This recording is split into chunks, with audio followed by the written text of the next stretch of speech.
Welcome back, friends. In this lecture we will discuss standard costing and variance analysis, and this is the lecture number 10.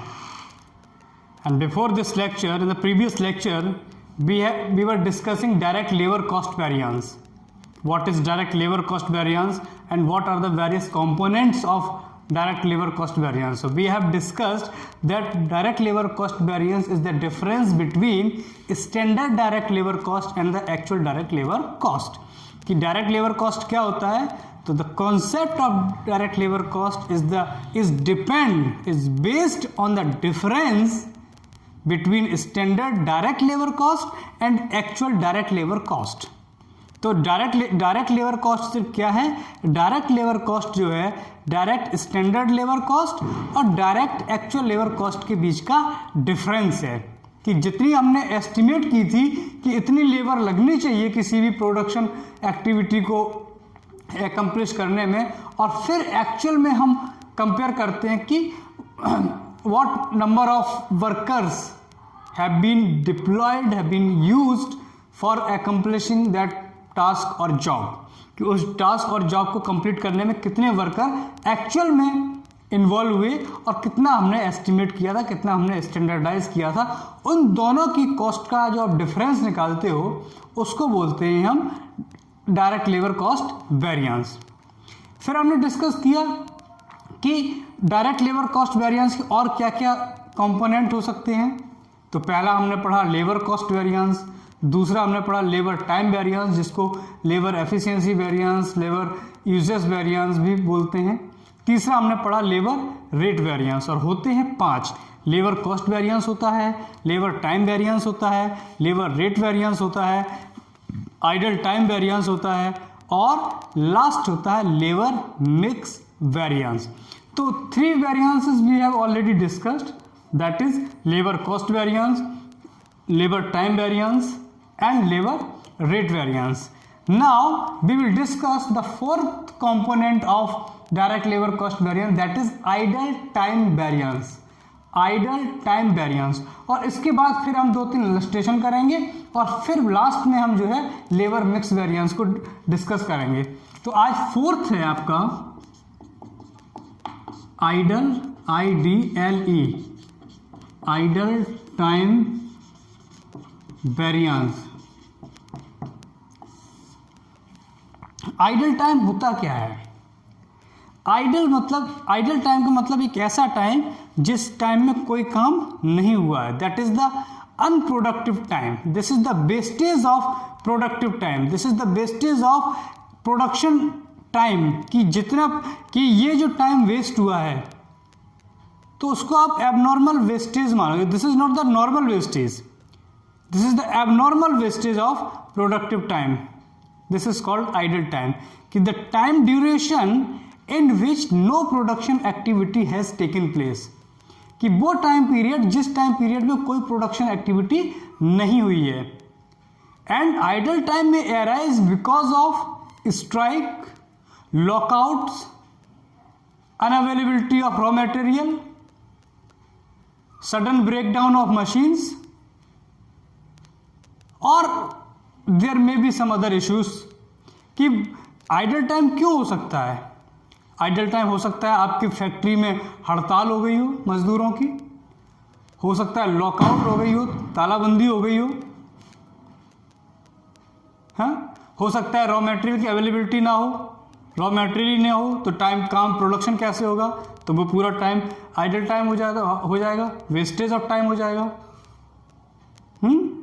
या sudden breakdown of machines, कोई machine है, कोई equipment है, उसमें कोई breakdown आ गया हो, तो जब तक वो ब्रेकडाउन जो है रिपेयर नहीं हो जाएगा तब तक कोई प्रोडक्टिव एक्टिविटी नहीं होगी. So these are some reasons, these are some causes behind the idle time. कि आइडल टाइम क्यों हो सकता है, उसके ये कुछ रीजन्स हैं. तो आइडल टाइम वेरिएंस, अब आइडल टाइम वेरिएंस जब आप देखोगे तो एक तो दिया होगा टोटल टाइम कि भाई टोटल आवर्स इतने हैं और उस टोटल आवर्स में प्रोडक्टिव आवर्स इतने हैं, और ये टाइम वो है जिस टाइम में कोई प्रोडक्शन नहीं हुआ है. तो वो टाइम पीरियड जिस टाइम पीरियड में कोई प्रोडक्शन नहीं हुआ होगा उसको आप आइडल टाइम मानोगे, और वो टाइम पीरियड जिसमें जिस एक्चुअल टाइम पीरियड में प्रोडक्शन एक्टिविटीज हुई है वो एक्चुअल टाइम पीरियड होगा। तो हमें पढ़ना है अभी आइडल टाइम वेरिएंस, ठीक है ना। तो अब इसमें थोड़ा लिखिए आप आइडल टाइम वेरिएंस में क्या है। This is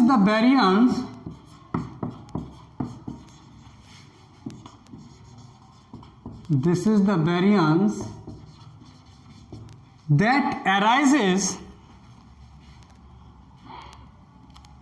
that arises due to the abnormal wastage of, ये नॉर्मल वेस्टेज नहीं है, this is abnormal wastage, abnormal wastage of time is called idle time variance, is called idle time variance.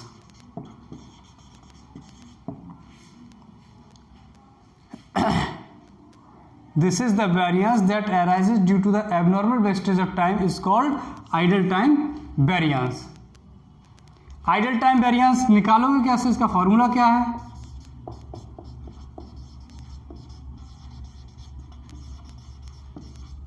Idol time variance का formula आपका होता है idle time into standard rate,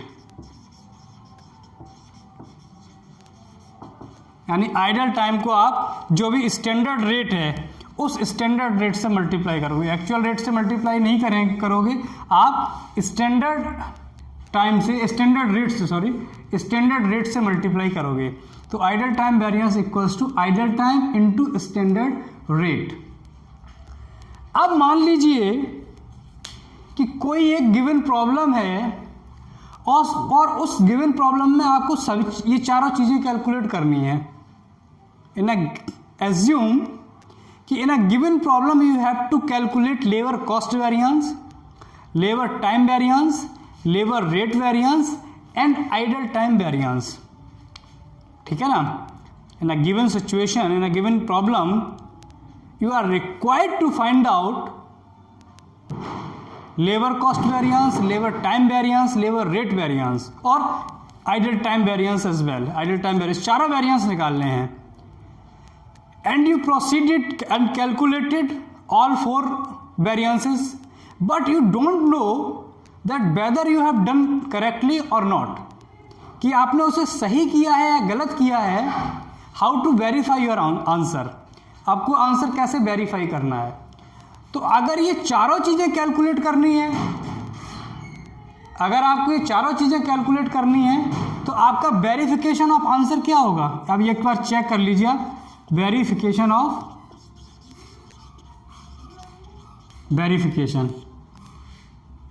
ये verification कब है, जब आपको चारों चीज़ें निकालनी है। तो वेरिफिकेशन में आप लिखोगे labour cost variance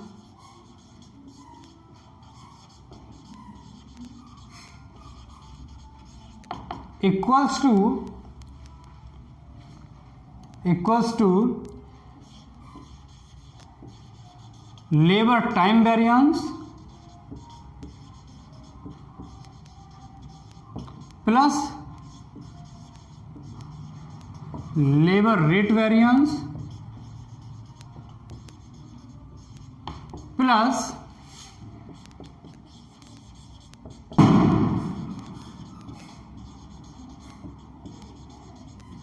idle time variance. This is the verification कि लेबर कॉस्ट वेरिएंस आप निकाल लो, लेबर टाइम वेरिएंस निकाल लो, लेबर रेट वेरिएंस निकाल लो और आइडल टाइम वेरिएंस भी निकाल लो। तो जो लेबर कॉस्ट वेरिएंस होगा, labour cost variance will be equal to the total of labour cost variance plus labour rate variance plus idle time variance, कि लेबर कॉस्ट वेरिएंस जो है इन तीनों वेरिएंस के टोटल के इक्विवेलेंट होना चाहिए only in that condition your answer will be correct. ठीक, और वो कब, जब आपको ये चारों वेरिएंस निकालने हैं। अगर मान लो आपको लेबर कॉस्ट वेरिएंस निकालना है, लेबर टाइम वेरिएंस निकालना है और लेबर रेट वेरिएंस निकालना है, आइडल टाइम वेरिएंस नहीं निकालना है, उस केस में आपको वेरिफिकेशन क्या होगा, labour cost variance equals to labour time variance plus labour rate variance. लेकिन जब ये चारों निकालने हैं तो labour cost variance must be equal to and not must be, it will be equal to the total of labour time variance plus labour rate variance plus idle time variance. अगर ऐसा है तो इसका मतलब आपने सही किया है। ठीक, अब जो है इसको एक सम करेंगे और सम करने के बाद जो है अब एक सम सॉल्व करेंगे और सम सॉल्व करने के बाद फिर हम लेबर मिक्स वेरिएंस डिस्कस करेंगे।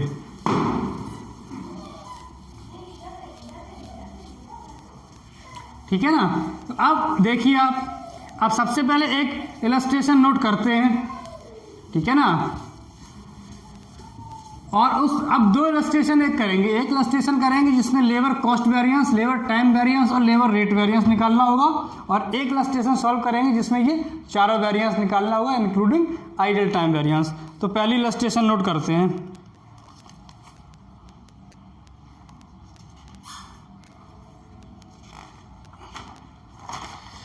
इलस्ट्रेशन दी हुई है, calculate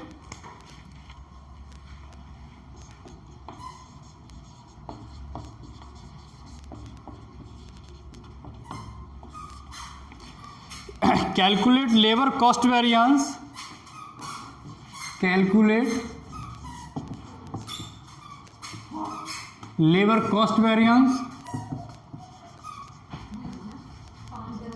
time variance, labour time variance and labour rate variance.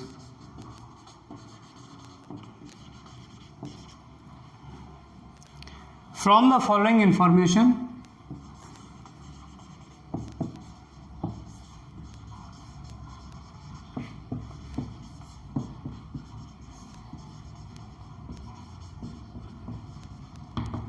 क्या क्या इंफॉर्मेशन दी हुई है।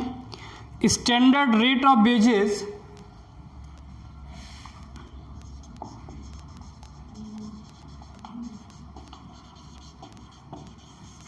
Standard rate of wages ₹5 per hour,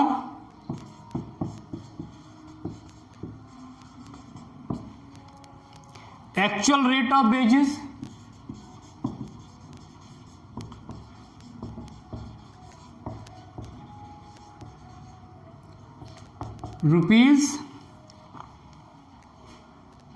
₹6 per hour,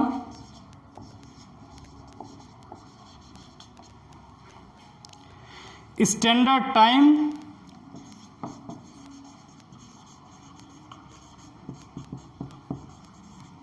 standard time 4 hour per unit,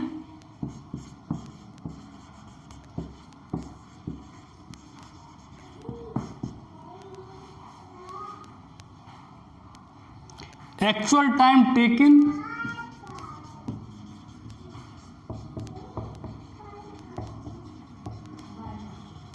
actual time taken 4,500 hours and actual production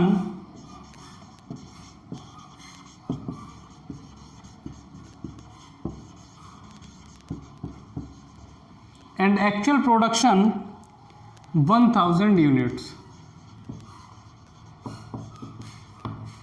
ये information दी हुई है। और क्या दिया है, और कुछ नहीं दिया है। कह रहे हैं कि calculate labour cost variance, labour time variance और लेबर रेट वेरिएंस। अब देखिए, अब इसमें अगर आप देखो तो क्या क्या इंफॉर्मेशन दी है। इसको आप सॉल्व करते हैं तो सॉल्यूशन जब आप करोगे, इसका सॉल्यूशन निकालोगे तो पहले सभी चीज़ों को अलग अलग लिख लो। हमें क्या क्या चीज़ चाहिए, हमें चाहिए स्टैंडर्ड टाइम, हमें चाहिए स्टैंडर्ड रेट, हमें चाहिए एक्चुअल टाइम और हमें चाहिए एक्चुअल रेट। कितना चाहिए, क्या क्या चाहिए? Standard time, total standard time, total actual time, standard rate और एक्चुअल रेट। ठीक, ये चीज़ें हमें चाहिए। तो लिखो एक एक चीज़। टोटल स्टैंडर्ड टाइम कितना दिया है?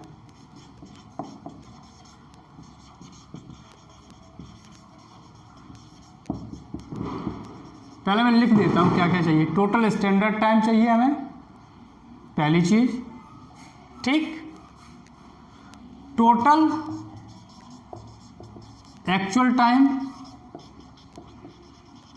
टोटल एक्चुअल टाइम दिया हुआ है 4500 आवर्स। क्या लिखा है? एक्चुअल टाइम टेकिन, वास्तविक टाइम कितना लगा? 4500 आवर्स। ये दिया हुआ है। स्टैंडर्ड रेट भी दिया हुआ है। स्टैंडर्ड रेट कितना है? ये ₹5।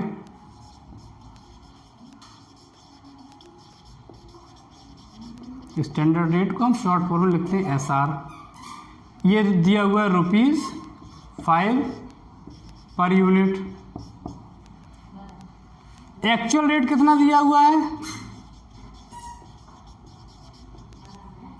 एक्चुअल रेट को बोलते हैं AR। AR दिया हुआ है ₹6 पर यूनिट। ठीक है ना, पर यूनिट या पर आवर? Per hour.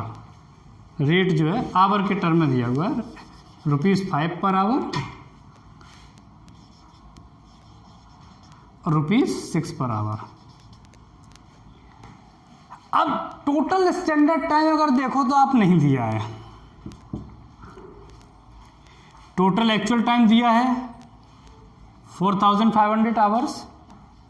ये स्टैंडर्ड रेट गिवन है ₹5 पर आवर, यानी 1 घंटे की मजदूरी कितनी देनी चाहिए? ₹5। और एक्चुअल रेट दिया हुआ है ₹6 पर आवर, यानी कि 1 घंटे की मजदूरी दी कितनी है? ₹6 के हिसाब से। करनी कितने के रेट से थी? ₹5 के रेट से, लेकिन हमने ₹6 के रेट से की है। स्टैंडर्ड टाइम निकालना है तो देखो स्टैंडर्ड टाइम कैसे निकलेगा, समझ लेना आगे की प्रॉब्लम्स के लिए भी। ये कह रहे हैं कि standard time 4 hour per unit, यानी कि according to the problem 1 unit को बनाने में कितने स्टैंडर्ड टाइम लगेगा दिया हुआ है। Standard time 4 hour per unit, यानी 1 यूनिट को बनाने में 4 घंटे लगने चाहिए। 1 यूनिट को बनाने में 4 घंटे का टाइम कंजम्पशन होना चाहिए। क्लियर? और कितने यूनिट बनाए गए हैं? एक्चुअल प्रोडक्शन कितना हुआ? 1000 यूनिट। एक्चुअल प्रोडक्शन कितना हुआ? 1000 यूनिट। 1 यूनिट को बनाने में कितने घंटे लगते हैं? 4 घंटे। तो 1000 यूनिट को बनाने में कितने घंटे लगेंगे? 4 × 1000, 4000 आवर्स। यानी स्टैंडर्ड टाइम यहाँ कैसे कैलकुलेट करोगे? टोटल प्रोडक्शन इंटू 4, यानी 1000 × 4 = 4000 आवर्स, यानी एक्चुअल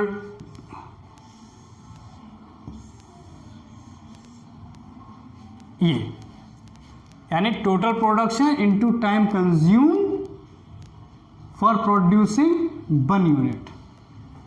टोटल प्रोडक्शन इंटू, आप ऐसे भी लिख सकते हो, total production into time consumed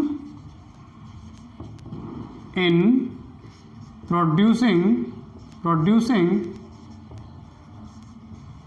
1 unit. Total production into time consumed in producing 1 unit. तो टोटल प्रोडक्शन कितना हुआ? 1000। 1 यूनिट को प्रोड्यूस करने में कितना टाइम लग रहा है? 4 घंटे। तो 4000 आवर्स आपका आ गया क्या? Standard time. तो अब आपके पास सारी इंफॉर्मेशन हो गई।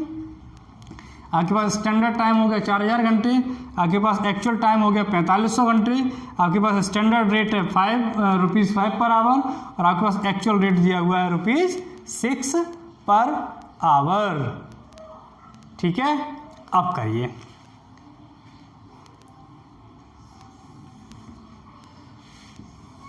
सबसे पहले निकालिए आप, क्या इसको मैं साफ कर दूं या ऐसे कर दूं?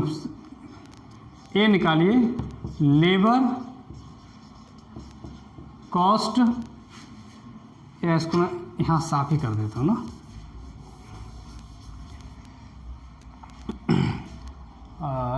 इन सबको मैं ऊपर लिख दूंगा और फिर इसको सॉल्व करेंगे। ऊपर की इलस्ट्रेशन में साफ कर देता हूँ, आप नोट कर लेना।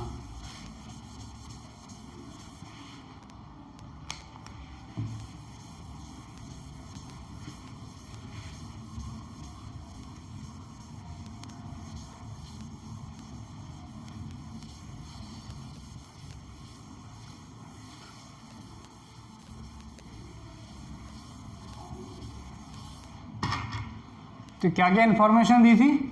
Standard time,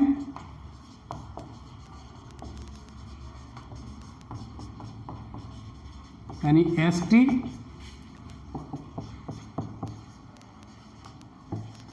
$4000 hours, actual time यानी 4500 आवर, स्टैंडर्ड रेट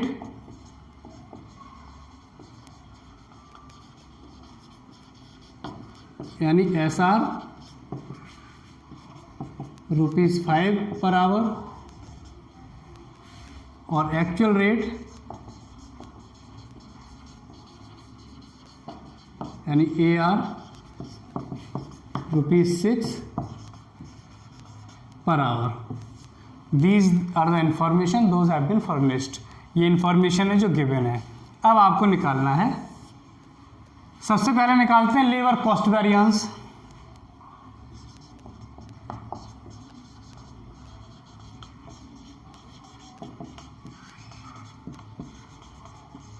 यानी LCV। लेबर कॉस्ट वेरिएंस का फॉर्मूला क्या है? Standard labour cost minus actual labour cost. मैंने शॉर्ट फॉर्म में लिख दिया है। SLC का मतलब है standard labour cost minus ALC यानी एक्चुअल लेबर कॉस्ट। इसको ऐसे भी लिख सकते हैं, यानी standard time into standard rate minus actual time into actual rate. क्या लिख सकते हैं? स्टैंडर्ड लेबर कॉस्ट क्या होती है? Standard time into standard rate minus actual labour cost क्या होती है? Actual time into actual rate. अब आप लिखिए, स्टैंडर्ड टाइम कितना है? 4000 घंटे, स्टैंडर्ड इंटू स्टैंडर्ड रेट क्या है? ₹5 per hour, minus actual time कितना है? 4500 आवर्स, इंटू एक्चुअल रेट क्या है? ₹6। तो ये कितना आ गया? ये आ गया 20,000 माइनस ये कितना आएगा? 27,000। तो कितना आया? ₹7,000 एडवर्स। ये आपका आया क्या? Labour cost variance. तो लेबर कॉस्ट वेरिएंस क्या आया? ₹7,000 एडवर्स। ठीक, अब आ जाते हैं ये एक निकल के आ गया।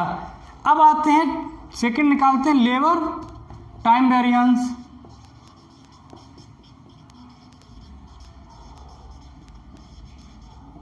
यानी LTV।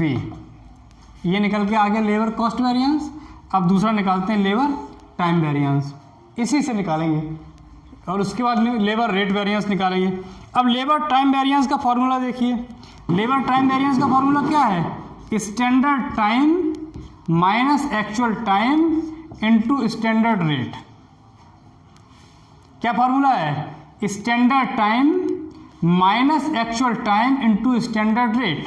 तो स्टैंडर्ड टाइम की जगह लिख सकते हैं 5, एक्चुअल टाइम की जगह लिख सकते, सॉरी स्टैंडर्ड टाइम है ना, स्टैंडर्ड टाइम कितना था 4000 minus actual time 4500 into standard rate कितना है 5। तो ये कितना बचा, ये आ गया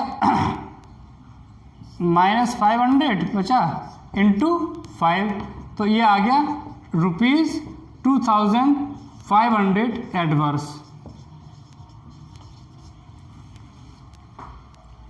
तो लेबर टाइम वेरिएंस क्या आया, लेबर टाइम वेरिएंस आया आपका ₹2500 एडवर्स। अब तीसरा निकालते हैं क्या, labour rate variance.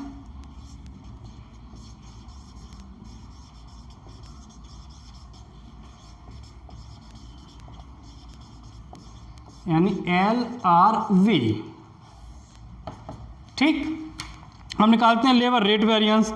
Labour rate variance क्या होता है, लेबर रेट वेरिएंस होता है standard rate minus actual rate into actual time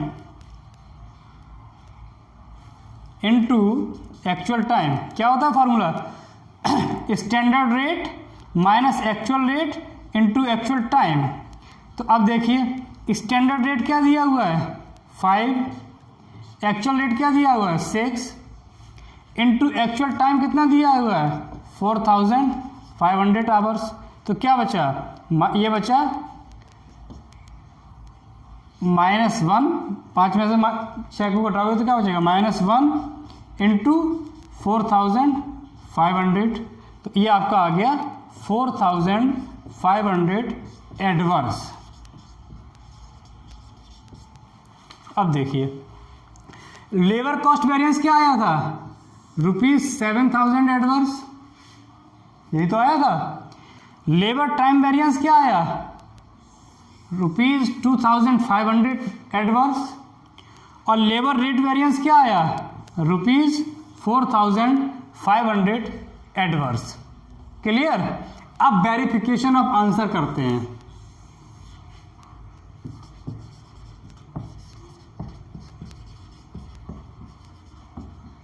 verification क्या है, labour cost variance equals to labour time variance plus labour rate variance. Labour cost variance क्या है, labour cost variance equals to labour time variance plus labour rate variance. तो labour cost variance कितना निकला था ₹7000 adverse equals to labour time variance कितना निकला है ₹2500 adverse plus labour rate variance कितना निकला ₹4500 एडवर्स। तो 2500 प्लस 4500 कितना हो गया 7000। तो ₹7000 एडवर्स इक्वल्स टू ₹7000 एडवर्स, यानी कि हमारा आंसर सही है। We have verified our answer and that is found to be correct. कि हमने लेबर कॉस्ट वेरिएंस निकाला जो 7000 एडवर्स का आया, लेबर टाइम वेरिएंस निकाला जो 2500 एडवर्स आया, फिर लेबर रेट वेरिएंस निकाला जो 4500 एडवर्स आया। ये इक्वल होना चाहिए इन दोनों के टोटल के, तो 2500 और 4500 7000 adverse. It means our answer, our calculation is correct. तो आप नेक्स्ट लेक्चर में एक सम और करेंगे, एक इलस्ट्रेशन और करेंगे, इसमें हम आइडल टाइम को भी कंसीडर करेंगे और उसके बाद फिर हम लेबर मिक्स वेरिएंस को समझेंगे। तो आई होप कि आपको समझ में आया होगा। कोई प्रॉब्लम होगी तो आप पूछ सकते हैं, बाद में नेक्स्ट लेक्चर में उस प्रॉब्लम को डिस्कस कर लेंगे। Thank you very much.